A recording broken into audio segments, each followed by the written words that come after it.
Majority villains, status quos are for suckers.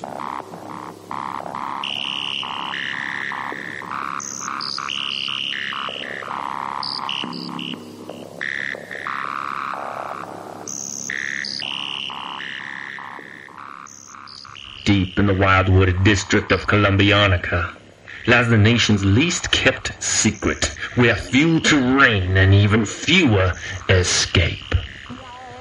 A thing so abstruse and unfathomable, were it not advertised literally everywhere, has come to drain the swamp, only to become Swamp Man.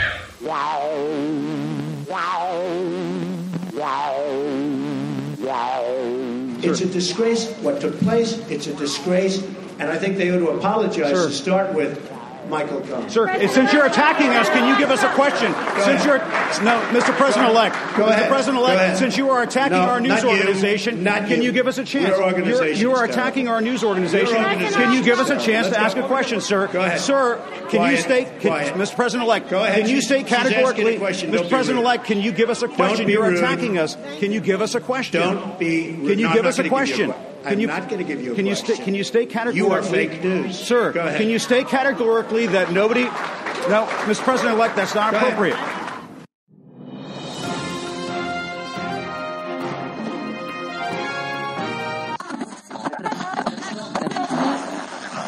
This is Majority Villain.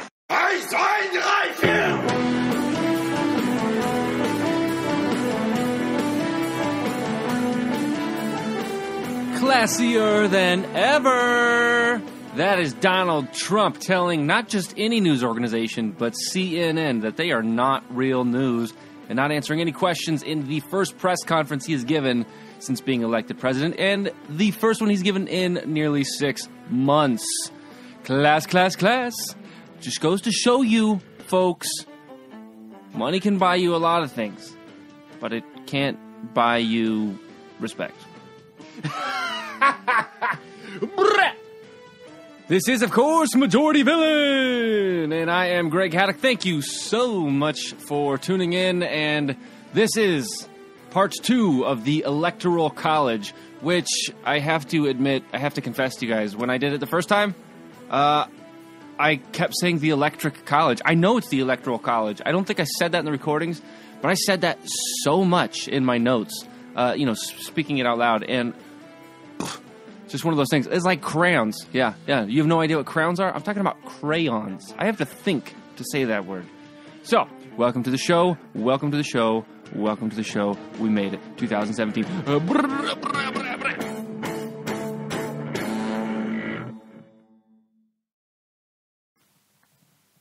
So again, welcome to part 2 of the Electoral College series, in which part 1 I discussed all the reasons why Donald Trump's presidency is totally illegitimate, from his personal business dealings to his ridiculous cabinet choices.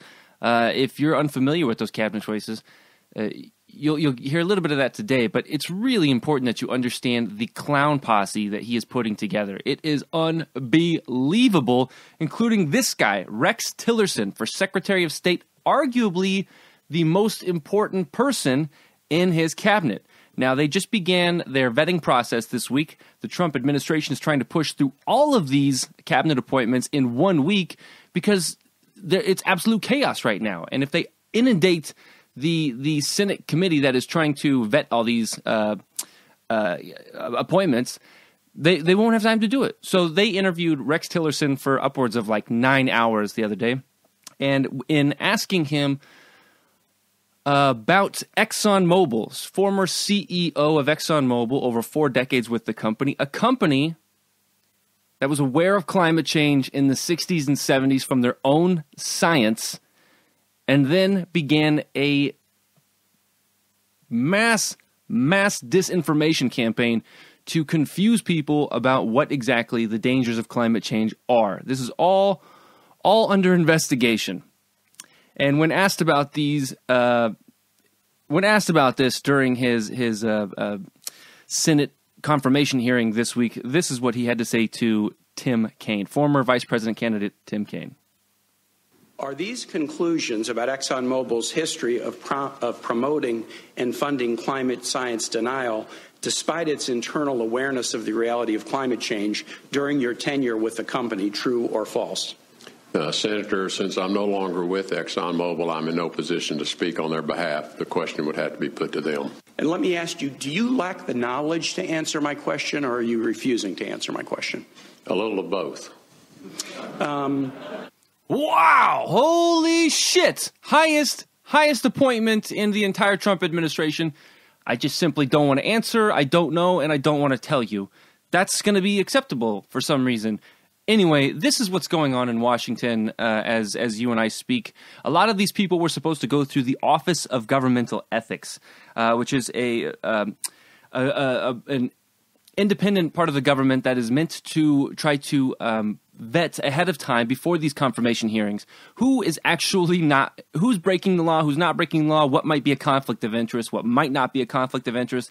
And most of these cabinet appointments have either not filled out all the proper paperwork that they are required to fill out. This is not optional stuff, despite whatever Donald Trump might say.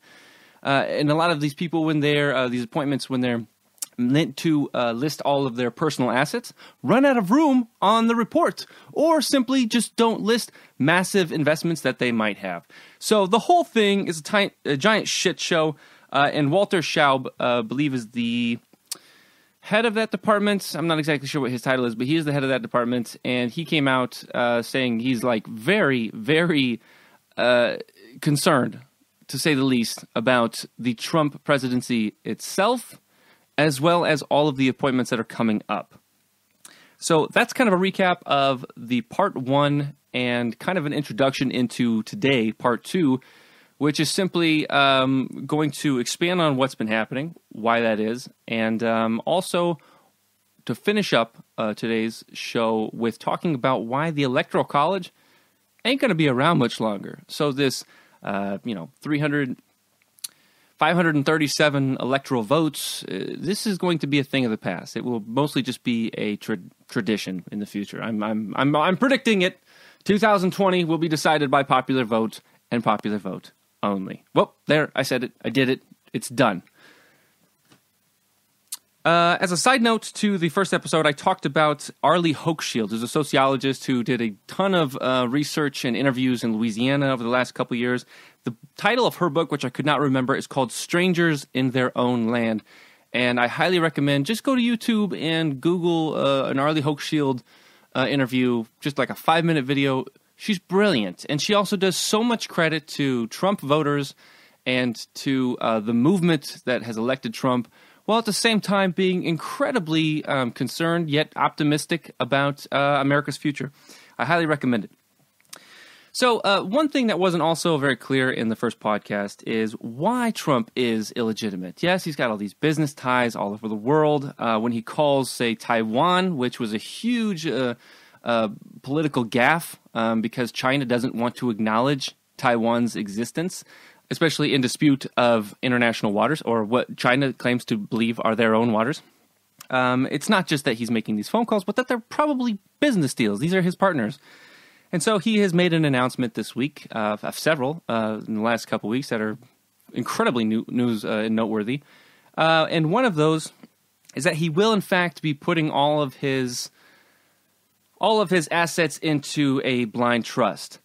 Sort of. He claims that he will be putting all of his assets into the hands of both Don and Eric, his sons.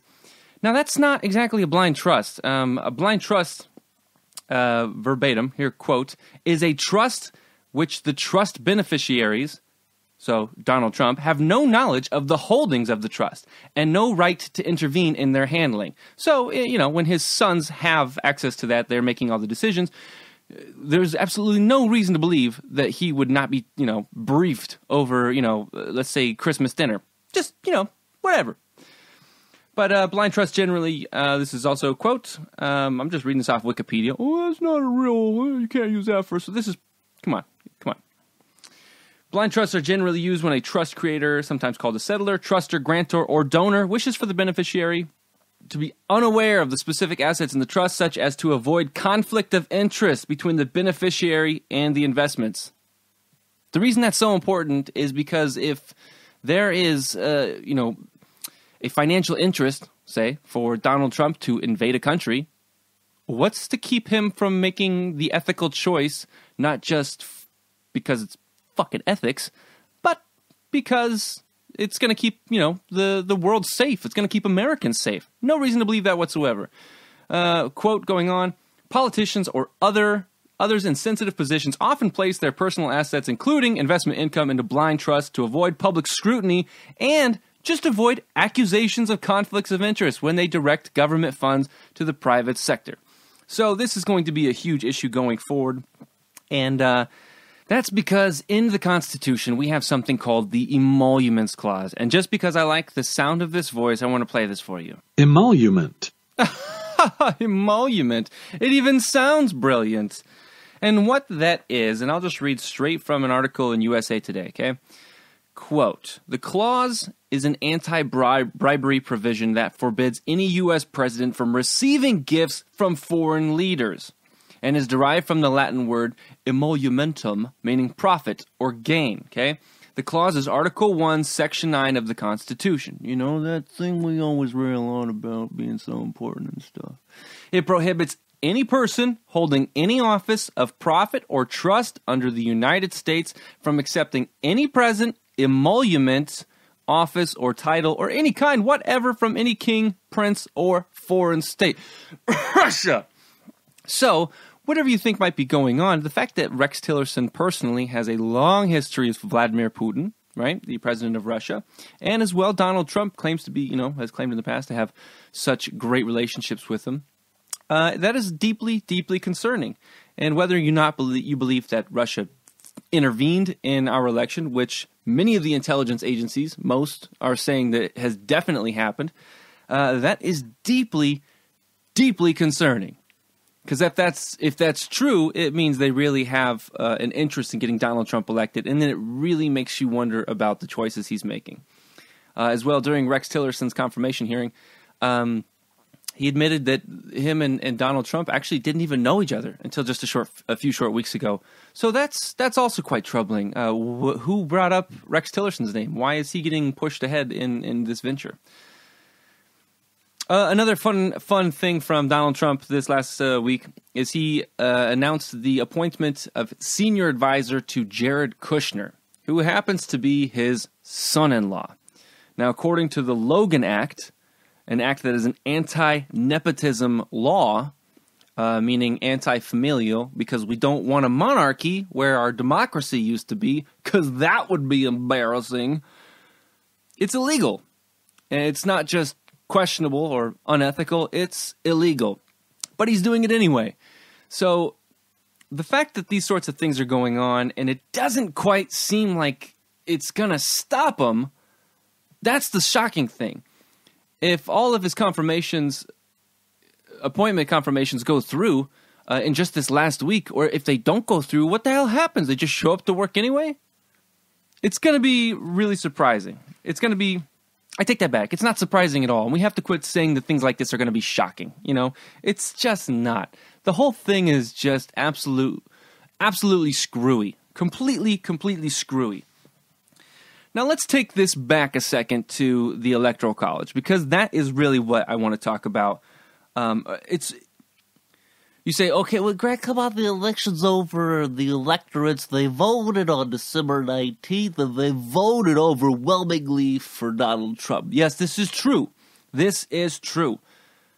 But because of such a shit show, and because of what a crap job the electorates did at the only job they have, which is to make sure that a guy like that doesn't get elected, it's important for us to understand what the fate of the Electoral College should be, and I'm supposing, and I'm hypothesizing, and I'm predicting, will be coming at least by 2020, okay?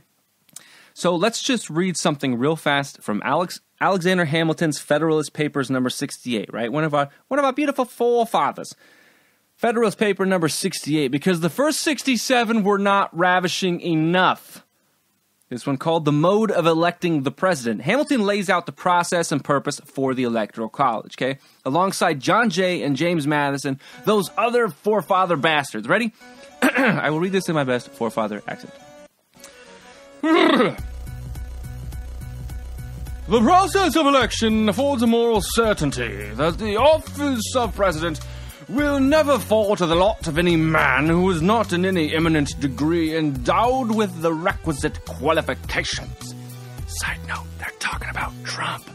Talents for low intrigue and the little arts of popularity may alone suffice to elevate a man to the first honors in a single state, but it will require other talents and a kind of merit to establish him in the esteem and confidence of the whole Union.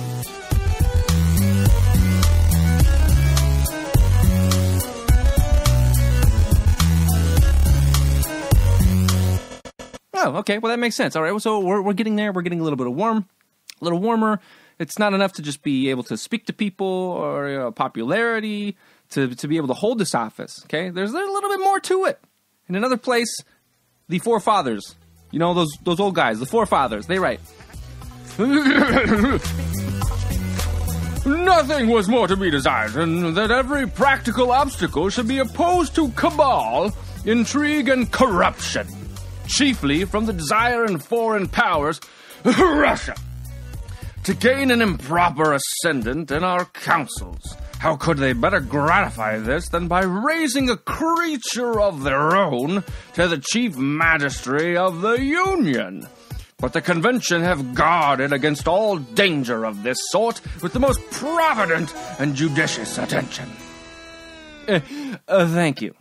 So they're saying, we don't want to have a president that is under the thumb of a foreign power, and so we will create this electorate process, right? This electoral vote to make sure that this doesn't happen. Well, we're seeing it happen, and the electorates did not do their job. So, with all that good news, this is the fun part, because the way things have shaped up is that because the Electoral College was meant to defend people against people exactly like Trump, even if they won the popular vote, which he lost really bad by about 3 million votes, and they should have allowed the Republican-controlled House of Representatives the chance to elect somebody else, right? Anybody else.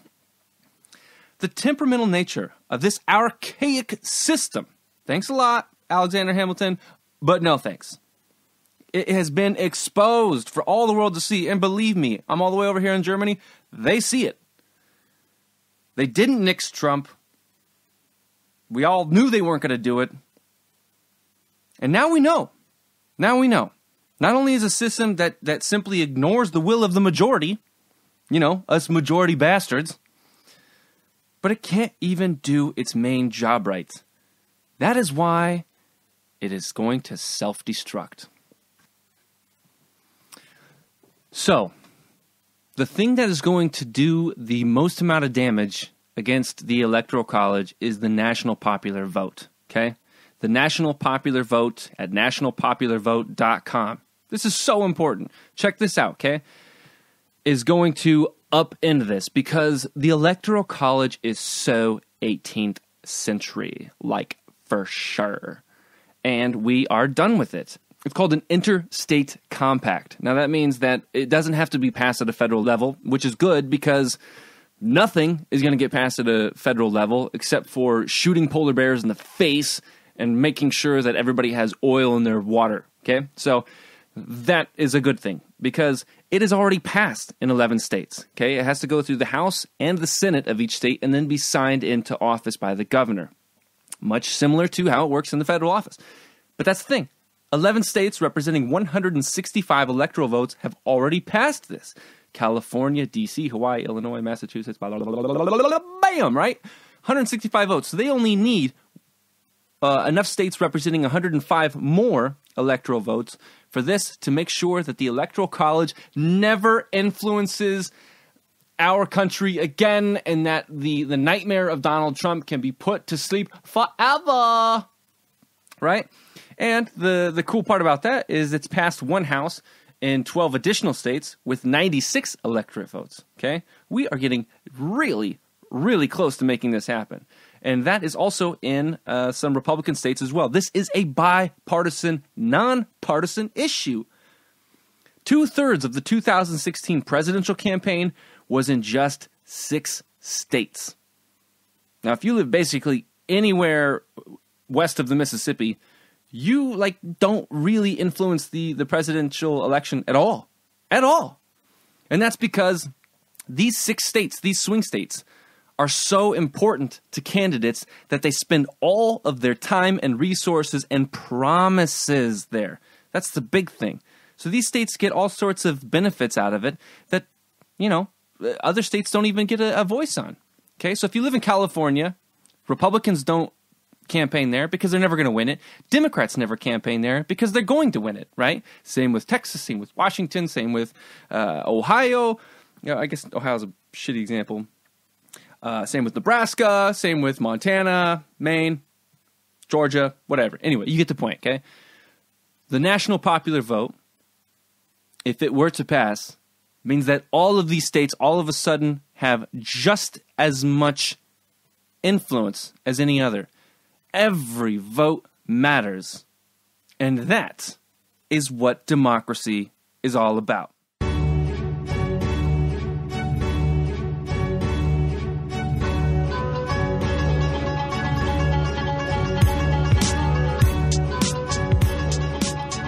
So that's it for another episode of Majority Villain. If you've made it this far, I commend you, and you may pat yourself on the back and treat yourself to 12 beers. You earned it. Hang in there. If you're looking for something to do and you want to get active, I highly, highly recommend that you go to nationalpopularvote.com and find out what the Interstate Compact National Popular Vote is. It's a huge way to get around the Electoral College, and we'll never have to have this problem again. Today's music is brought to you from the Free Music Archive via Creative Commons licensing. Today's artists were Female, Evil Bear Boris, who provides the music for the intro theme, and Bacalao, which can only be described as, one, what you're listening to right now, but like twisted Baroque, which is just so freaking cool. So, if you dig it, check it out. Bacalao, good stuff. If you want to get in touch, or you want to just yell at me, or tell me I missed something, whatever it is that you want to comment, greg@majorityvillain.com. I read every email, and I always get back to people. So, Facebook, Twitter, @MajorityVillain. Today's show is hosted and produced by myself, Greg Haddock, and you can find the show and all the hard work we do at www.majorityvillain.com. And before you go, I wish you all the best of luck. Good luck and Godspeed. Good luck and good nights, however that works. What is that? Live long and prosper. With the inauguration coming up, impending, it is going to happen. Look for a protest in your hood. I understand Donald Trump does not represent the status quo, but I guarantee the corporate policies that are coming his way, along with his administration, are. And we all know, status quos are for suckers. Good luck. Love all y'all.